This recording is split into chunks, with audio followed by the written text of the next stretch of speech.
হজের মূল শিক্ষা ও হজ পরবর্তী করণীয় আমল সমূহ।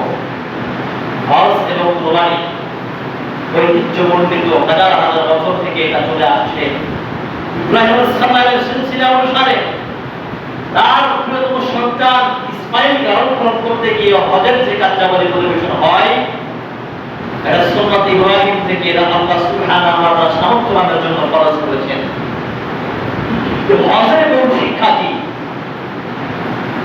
আরাফাতের ময়দানে ঐতিহাসিক ভাষণ কিছু রাসূলুল্লাহ সাল্লাল্লাহু আলাইহি ওয়াসাল্লাম, এটা আলাদা বিষয়, বিরাট আলোচনা রয়েছে, তার সময় পরিবার পরবর্তীতে আলোচনা করা যাবে। হজের মূল শিক্ষাই হচ্ছে মুসলিম ভ্রাতৃত্ববোধকে জাগরিত করা, আল্লাহ তাআলার সন্তুষ্টি অর্জন করা, যাবতীয় শিরককে বর্জন করে মহান রবের সন্তুষ্টি সাধ্য দেওয়া। লাব্বাইক আল্লাহুম্মা লাব্বাইক, আমি উপস্থিত ইয়া আল্লাহ, তোমার ঘরে উপস্থিত। যাবতীয় শিরককে বর্জন করে, যারা শিরকের পূজা করে, নেতামূর্তির পূজা করে, সরে মূর্তির পূজা করে, রাস্তার মোড়ে মোড়ে সরে মূর্তি টাঙ্গায়, যারা মূর্তি পূজারে মুসলিম অমুসলিম সকলকে বর্জন করে চূড়ান্ত সাক্ষ্য দেওয়ার ইতিহাস হচ্ছে মূল শিক্ষা হজ থেকে আমরা পেয়ে থাকি।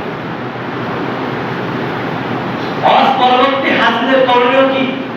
যারা হজ থেকে ফিরে আসবে, নিষ্পাপ হয়ে ফিরে আসবে, যদি ওই অর্থ দ্বারা হজ সম্পাদন করে থাকে, যদি আল্লাহ সন্তুষ্টির জন্য এটা হয়ে থাকে, তাদের অনেক করণীয় রয়েছে।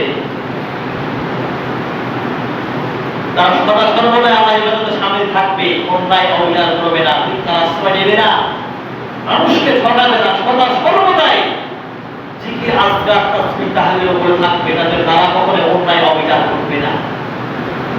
কারণ তারা হচ্ছে কি, ফিরে এসেছে নিষ্পাপ হয়ে। এই সিলসিলা অনুসারে যদি তারা চলতে পারে, আল্লাহ তাআলা তাদেরকে নিষ্পাপ মত অবস্থায় তাদেরকে মৃত্যুদান করবে, এবং মৃত্যু হয়ে গেলে তাদের জন্য জান্নাত আল্লাহ তাআলার পক্ষ থেকে একটা পুরস্কার